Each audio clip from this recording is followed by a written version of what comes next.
لا الہ ہست حسین۔ حضرات نقیب جلال حافظ قاری جناب شاہد رضا صاحب نے کہا ہے 5 سے 10 منٹ آپ مجھے سنیں، اور یقینی طور پر اگر اس کے بعد آپ کو اچھا نہ لگے آپ مجھے کہیں گے، میں اپنی گفتگو ختم کر دوں گا، شعراء کرام کو آپ کے حوالے کر دوں گا۔ شاعر مشرق حضرت علامہ اقبال کہتے ہیں، غریبوں ساداؤ رنگی ہے داستان حرم، غریبوں ساداؤ رنگی ہے داستان حرم، نہایت اس کی حسین اور ابتدا ہے اسماعیل۔ یہ سیٹی آ رہی ہے تھوڑی سی، آپ اس کو بند کریں۔ اور قتل حسین اصل میں مرگ یزید ہے، قتل حسین اصل میں مرگ یزید ہے، اسلام زندہ ہوتا ہے ہر کربلا کے بعد۔ حضرات سر شام سے لے کر اب تک آپ سبھی حضرات بیٹھے ہیں، یقینی طور پر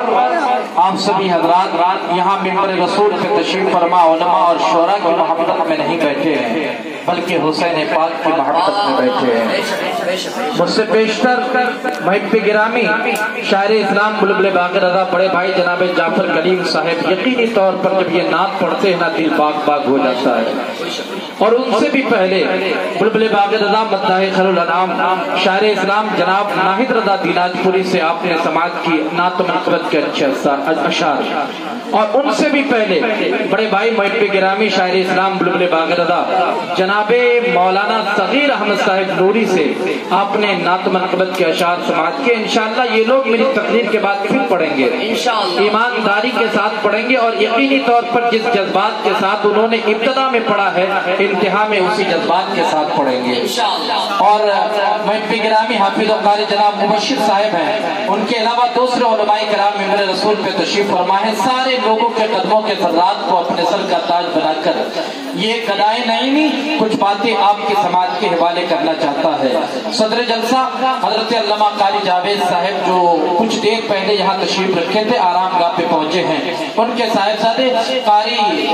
شاہد رضا صاحب کا حکم ہوا ہے کہ بعد کربلا کی گفتگو بھی کچھ کر دی جائے۔ انشاءاللہ العزیز بعد کربلا کی گفتگو میں کروں گا، لیکن کچھ موٹی موٹی باتیں جو کربلا تک پہنچنے کے لیے ہمارے اور آپ کے لیے ضروری ہے، انشاءاللہ ان باتوں کا بھی ذکر میں کرتا جاؤں گا۔ لیکن آئیے اس سے پہلے ہم اور آپ مل کر عقیدت اور محبت کے ساتھ اپنے آقا رحمت للعالمین مراد المشتاقین شفیع المذنبین پیغمبر اعظم لمبے لمبے ہاتھوں سے بھیک دینے والے مدنی آقا جناب احمد مجتبی محمد مصطفیٰ روح فدا صلی اللہ تعالی علیہ وسلم کی بارگاہ میں اپنی غلامی کا ثبوت دیتے ہوئے بابا زبلت درود پاک پڑھے، اللہم صلی علی سیدنا شفیعنا نبی جنا مولانا محمد بارک وسلم، صلو علیہ صلاۃ و سلام علیک یا رسول اللہ صلی اللہ تعالی علیہ وسلم۔ حضرات آپ کے امام صاحب ہیں قاری شاہد رضا صاحب، یقینی طور پر جمعہ سے قبل جو خطبہ دیتے ہیں یا جو تقریر ان کی ہوتی ہے، نبی کے گھر والوں کی فضائل پہ ان کی گفتگو ہو چکی ہوگی، نبی کے گھر والوں کا مقام کیا ہے یہ گفتگو ہو چکی ہوگی، حسنین کریمین کا مقام کتنا بلند ہے یقینی طور پر آپ اپنے امام سے سن لیے ہوں گے۔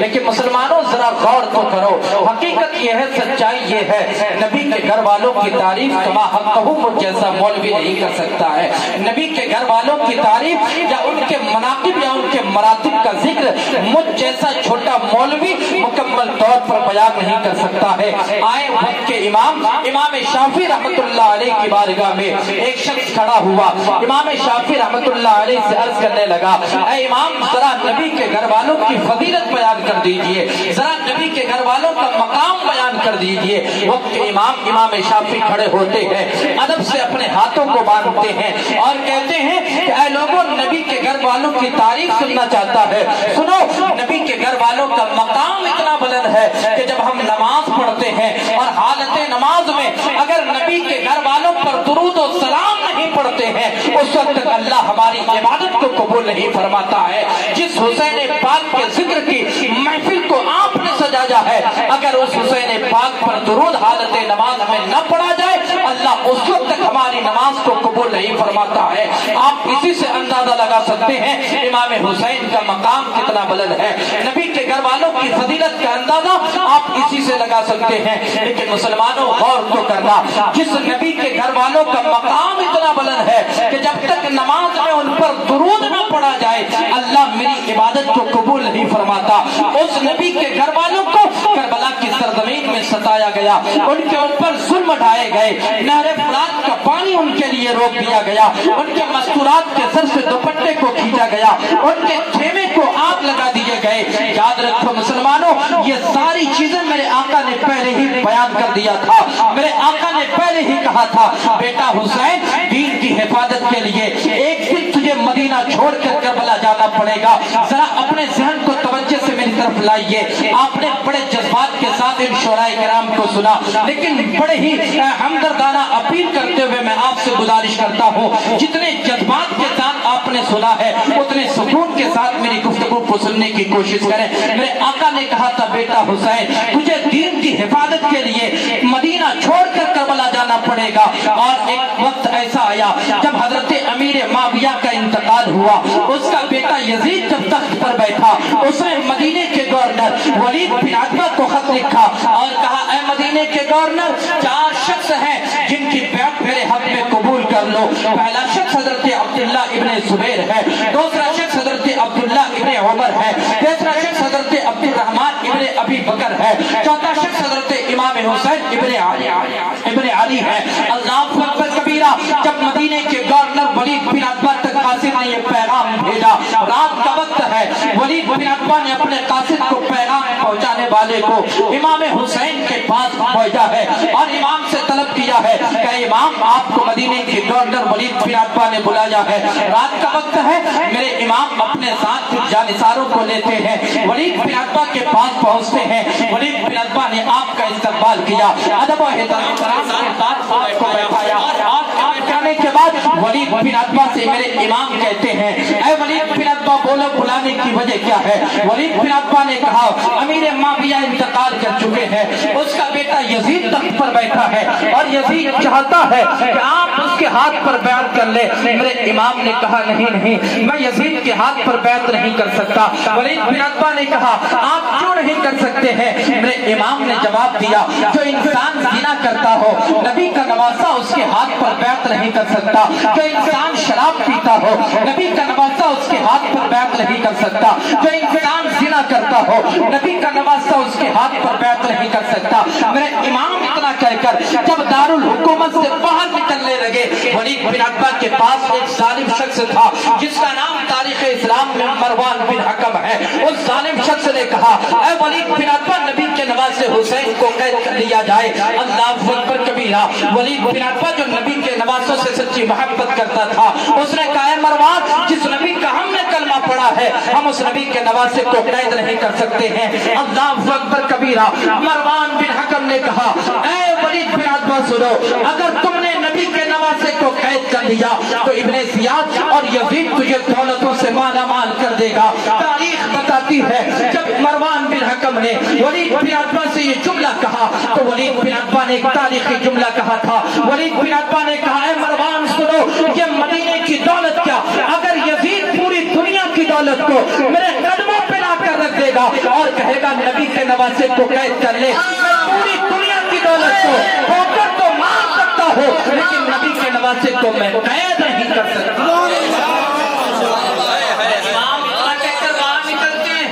اور میرے امام کے گھر میں بہن زینب انتظار کر رہی ہوتی ہے۔ ہر بہنیں اپنے بھائی سے بے پناہ محبت کرتی ہے، ہر بہنیں اپنے بھائیوں کا انتظار کرتی ہے۔ رات کا وقت ہے، حضرت زینب حضرت امام جب گھر واپس لوٹے ہیں، بہن زینب پوچھتی ہے بھائی کیوں مدینے کے گورنر ولید بن عتبہ نے بلایا تھا؟ میرے امام کہتے ہیں بہن زینب کیا تجھے معلوم نہیں ہے نانا جان نے ایک دن کہا تھا بیٹا حسین دین کی حفاظت کے لیے مدینہ چھوڑنا پڑے گا، اب لگ رہا ہے کہ مدینہ چھوڑنے کا وقت آ گیا ہے۔ میرے امام اپنے حجرے سے نکلتے ہیں، اپنے نانا کے قبر انور پہ پہنچے ہیں اور میرے امام کی آنکھوں سے آنسو کے قطرے نکل رہے ہیں۔ میرے امام روتے ہوئے اپنے نانا کی بارگاہ میں عرض کرتے ہیں نانا جان مدینہ چھوڑنے کو جی نہیں چاہتا، نانا جان مدینے کی آب و ہوا سے میرا پرانا تعلق ہے، لیکن نانا جان میں یہ جانتا ہوں کہ اگر میں مدینہ چھوڑ کر نہ گیا کہیں ایسا نہ ہو کہ یزید مدینے پر حملہ کر دے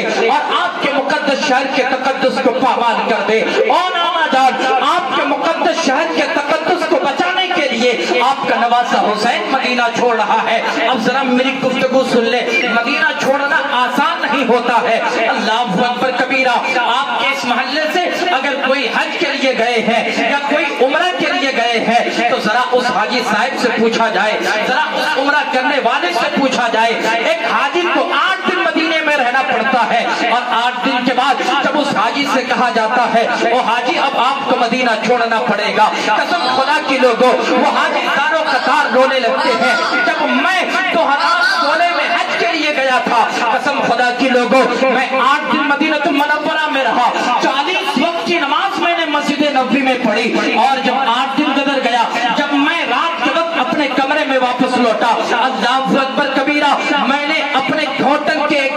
ہوٹل کی دیوار میں ایک لیش دیکھی جس میں لکھا تھا فلاں جگہ سے آئے ہوئے حجاج اور فلاں فلائٹ نمبر سے آئے ہوئے حجاج کل آپ کو مدینہ چھوڑنا پڑے گا۔ قسم خدا کی لوگوں اس رات کے وقت جب میں نے پڑھا کہ کل مجھے مدینہ چھوڑ کر واپس لوٹنا پڑے گا، قسم خدا کی لوگوں میں اپنے کمرے میں نہ گیا، اپنے ہوٹل سے اپنے پیر کو واپس کیا اور واپس کرنے کے بعد پھر میں مسجد نبوی میں پہنچا، اپنے آقا کے روضے انور پہ ہاتھ جوڑ کر کھڑا ہوا، عرض کرنے لگا یا رسول اللہ ابھی 8 دن ہوئے تھے، میں نے 40 وقت کی نماز یہاں پڑھی ہے، یا رسول اللہ اب مجھے مدینہ چھوڑنے کو کہا جا رہا ہے، یا رسول اللہ میرا دل مدینہ چھوڑنے کو نہیں چاہتا، یا رسول اللہ میں مدینہ چھوڑنا نہیں چاہتا ہوں، لیکن یا رسول اللہ مجبوری ہے، اگر مدینہ چھوڑ کر نہ گیا حکومت والے مجھے قیدی بنا کر قید خانے میں ڈال دیں گے، یا رسول اللہ میں مجبور ہو کر مدینہ چھوڑ رہا ہوں۔ میرے آقا کی بارگاہ میں عرض کرتا ہوا میں زارو قطار رونے لگا، اور جب میں اپنے پیچھے دیکھا یہ حالت صرف میری نہیں تھی بلکہ اس فلائٹ کے جملہ حجاج کرام کے تھے۔ اے مسلمانوں ذرا غور کرنا، ایک حاجی جو 8 دن مدینہ المنورہ میں رہتا ہے، 8 دن کے بعد جب اسے مدینہ چھوڑنا پڑتا ہے نہ اسے بھوک لگتی ہے، نہ اسے پیاس تڑپاتی ہے، نہ اس رات مجھے نیند آتی ہے، بلکہ مدینے کی جدائی میں وہ تڑپنے لگتا ہے، زارو قطار رونے لگتا ہے۔ جب یہ بات آپ کی سمجھ میں آ گئی تو ذرا اپنے ذہن کو قریب لاؤ، جب 8 دن کے بعد کوئی حاجی مدینہ چھوڑتا ہے تو اس کی یہ حالت رہتی ہے، لیکن میرے امام وہ امام ہے جن کی پیدائش ہوئی ہے مدینہ میں، گزرا ہے مدینے میں، جن کی جوانی گزری ہے مدینے میں، اور حق تو یہ ہے میرے امام کا گھر کا دروازہ کھلتا ہے مسجد نبوی میں۔ جب دنیا کا حاجی 8 دن کے بعد مدینہ چھوڑتا ہے تو اس حاجی کی یہ کیفیت رہتی ہے کہ وہ زارو قطار روتے ہیں، اور جب میرے امام مدینہ چھوڑے ہوں گے تو میرے امام کی کیفیت کیا رہی ہوگی۔ محققین لکھتے ہیں کہ جب امام مدینہ چھوڑ رہے تھے ایسا لگ رہا تھا کہ اللہ رب العزت نے قیامت صغریٰ کو مدینے والوں پر نازل کر دیا ہے۔ میرے امام زارو قطار رونے لگے، اپنے نانا سے عرض کرنے لگے نانا جان مدینہ چھوڑنے کو جی نہیں چاہتا، نانا جان مدینہ چھوڑنے کو جی نہیں چاہتا، لیکن مجبور ہے، اگر مدینہ نہ چھوڑیں گے یزید حملہ کر دے گا، آپ کے مقدس شہر کے تقدس کو پامال کر دے گا، اسی لیے نانا اپنے نواسے حسین کا آخری سلام لے لے۔ میرے امام اپنے نانا کی قبر انور پہ پہنچ کر روضہ مبارک پہ آخری سلام عرض کر کے اپنے حجرے میں تشریف لاتے ہیں۔ رات کا وقت ہے، میرے امام پھر اپنے کمرے سے باہر نکلتے ہیں، بات زینب پوچھتی ہے بھائی جان کہاں جا رہے ہو؟ میرے امام نے کہا تھا ماں فاطمہ نے کہا تھا بیٹا حسین جب بھی مدینہ چھوڑنا اپنی ماں فاطمہ کو آخری سلام عرض کر دینا۔ تاریخ بتاتی ہے میرے امام جب چلنے لگے ساتھ میں بہن زینب بھی چلنے لگی، اور دونوں بھائی بہن چل کر اپنے ماں کو آخری سلام عرض کرتے ہیں۔ میں نے پہلے کہا ہے کہ مجھے آپ کو باتیں کربلا بھی سنانا ہے، اس لیے یہ باتیں جو میں نے کی ہے اب اس سے آگے بڑھے۔ میرے امام مدینے سے رخصت ہوتے ہیں، کہاں پہنچے میرے امام؟ مکہ المکرمہ میں پہنچے ہیں، اور پھر وہاں پہ میرے امام نے اپنے چچداد بھائی حضرت مسلم بن عقیل کو کوفہ بھیجا، اور پھر مسلم بن عقیل شہید کر دیے گئے۔ ان کے 2 چھوٹے چھوٹے بیٹے، ایک کا نام محمد ہے، دوسرے کا نام ابراہیم ہے، 8-10 سال ان کی عمر ہے۔ اگر میں اس طرف طرف جاؤں تو پھر میں بعد کربلا بیان نہیں کر پاؤں گا، لیکن میرا یہ وعدہ ہے آپ سے انشاءاللہ العزیز اگر کبھی پھر موقع ملا میں حضرت مسلم بن عقیل اور ان کے بچوں کی شہادت کو بیان کروں گا، کیونکہ مجھے بعد کربلا بیان کرنی ہے، اس لیے میں اپنی گفتگو کو یہاں سے اور آگے لے کر چلوں۔ اب باری آتی ہے میرے امام کی، اب میرے امام مکہ کو چھوڑ رہے ہیں، اللہ اکبر کبیرہ۔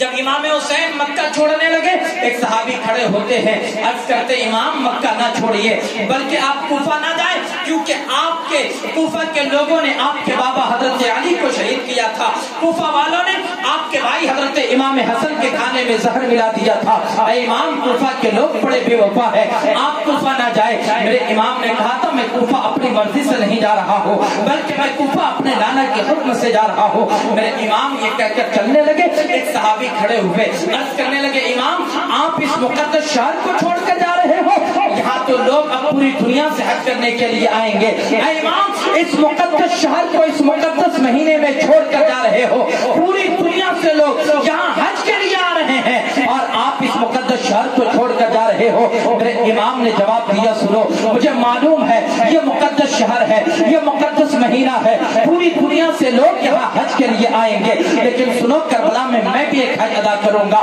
دنیا کا حاجی مکہ میں پہنچ کر خانہ کعبہ کا طواف کرے گا، میں کربلا کی سرزمین میں اپنے خیمے کا طواف کروں گا۔ دنیا کا حاجی خانہ کعبہ کا طواف کر کے مقام ابراہیم پہ 2 رکعت نماز ادا کرے گا، میں کربلا میں اپنے خیمے کا طواف کر کے شکرانے کی 2 رکعت نماز ادا کروں گا۔ دنیا کا حاجی مقام ابراہیم پہ 2 رکعت نماز ادا کر کے زمزم کے پانی سے اپنی پیاس کو بجھائے گا، میں کربلا کی سرزمین میں پیاسا رکھ کر خدا کے حج کو ادا کروں گا۔ اور دنیا کا حاجی جب زمزم کا پانی پی لے گا، دنیا کا حاجی کبھی صفا پہاڑی پہ دوڑے گا، کبھی مروہ پہاڑی پہ دوڑے گا۔ میرے امام جواب دیتے ہیں دنیا کا حاجی صفا اور مروہ میں تنہا دوڑے گا، لیکن کربلا میں میں بھی دوڑوں گا، کربلا میں میں بھی صحیح کروں گا۔ دنیا کا حاجی تنہا دوڑے گا، لیکن کربلا میں میں کبھی جوان بیٹے علی اکبر کی لاش کو لے کر دوڑوں گا، کبھی خون پیتے بیٹے علی اکبر کی بھپنا والی لاش کو لے کر دوڑوں گا، کبھی بھتیجا قاسم حسن کی لاش کو لے کر دوڑوں گا،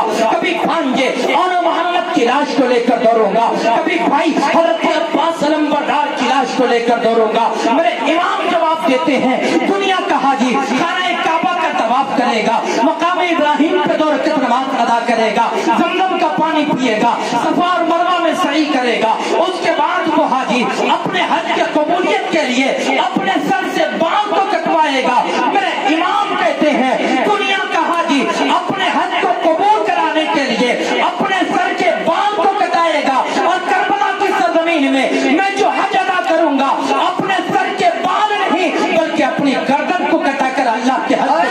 کروں گا۔ اسی لیے مسلمانوں لوگ صحابہ نے جب کہا تھا امام آپ اس مقدس شہر کو چھوڑ کر جا رہے ہو، یہ تو حج کا مہینہ ہے، میرے امام نے جواب دیا تھا دنیا کا حاجی جس مکہ میں آ کر حج ادا کریں گے میں کربلا کی سرزمین میں جا کر اسی حج کی حفاظت کر لوں گا۔ اسی لیے مسلمانوں اپنے امام سے سچی محبت کرو، کیونکہ جس نماز کو آپ ادا کرتے ہو اس نماز کی حفاظت میرے امام نے کی ہے، تم جو روزہ کرتے ہو اس روزے کی حفاظت میرے امام نے کی ہے۔ اور یاد رکھو دنیا میں جو نبی کی دین کی حفاظت کرتا ہے اللہ اس کے مقام کو بلند کر دیتا ہے، اور میرے امام کا مقام اتنا بلند ہو گیا، میرے امام کربلا میں اپنی گردن تو کٹا دیا لیکن اللہ نے اس کے مقام کو اتنا بلند کیا کہ آج امام کا نام ہر کوئی لیتا ہے لیکن یزید کا نام لینے والا دنیا میں کوئی موجود نہیں۔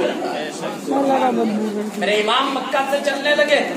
اور جب میرے امام مکہ سے چلے راستے میں بہت منازل ہے، پڑھے لکھے لوگ ہیں، اگر میں ان منزلوں کو بیان کرتا چلوں وقت کافی درکار ہے، مجھے بعد کربلا بیان کرنی ہے، اور مختصر یہ ہے کہ 7 محرم الحرام کو میرے امام کربلا کی سرزمین میں پہنچ چکے ہیں۔ 7 کا دن گزرا، 8 کا دن گزرا، 9 کا دن گزرا، اور جب عاشورہ کی رات 10 محرم الحرام کی رات آتی ہے میرے امام اپنے جانثاروں کو جمع کرتے ہیں اور اپنے گھر کے چراغ کو بجھا دیتے ہیں اور کہتے ہیں نبی کے گھر والوں سے محبت کرنے والوں نے چراغ کو بجھا دیا ہے،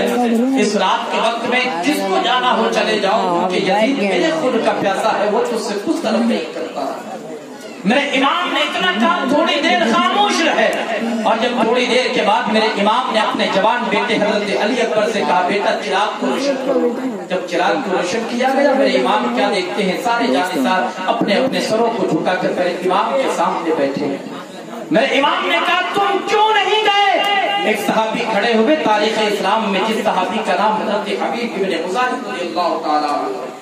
وہ کھڑے ہوئے، حبیب ابن مظاہر نے کہا امام اگر سارے جانا چاہے جائے لیکن حبیب ابن مظاہر نہیں جائے گا۔ میرے امام نے پوچھا اے حبیب ابن مظاہر تم کیوں نہیں جاؤ گے؟ حبیب ابن مظاہر جواب دیتے ہیں امام سنو بات صرف اتنی ہے، جب آپ کی عمر 12 یا 13 سال تھی، جب آپ مدینے کی گلیوں سے چلتے تو امام میں آپ کے قدموں کی مٹی کو اٹھاتا، اپنے سر پہ رکھتا، اپنی آنکھوں سے لگاتا، آپ کے قدموں کی مٹی کو چومنے لگتا۔ جب صحابہ نے دیکھا حبیب ابن مظاہر نبی کے نواسے حسین کے قدموں کی مٹی کو چومتا ہے تو صحابہ نے میرے آقا کی بارگاہ میں جا کر شکایت کی یا رسول اللہ حبیب ابن مظاہر آپ کے نواسے کے قدموں کی مٹی کو اپنے سر پہ ڈالتا ہے۔ میرے آقا نے حبیب ابن مظاہر کو بلایا اور کہا حبیب ابن مظاہر میں نے سنا ہے کہ تو حسین کے قدموں کی مٹی کو اٹھا کر اپنے سر میں لگاتا ہے، کیا یہ سچ ہے؟ حبیب ابن مظاہر نے کہا یا رسول اللہ یہ سچ ہے، جب آپ کا نواسا حسین چلتا ہے میں ان کے قدموں کی مٹی کو اپنی آنکھوں سے لگاتا ہوں،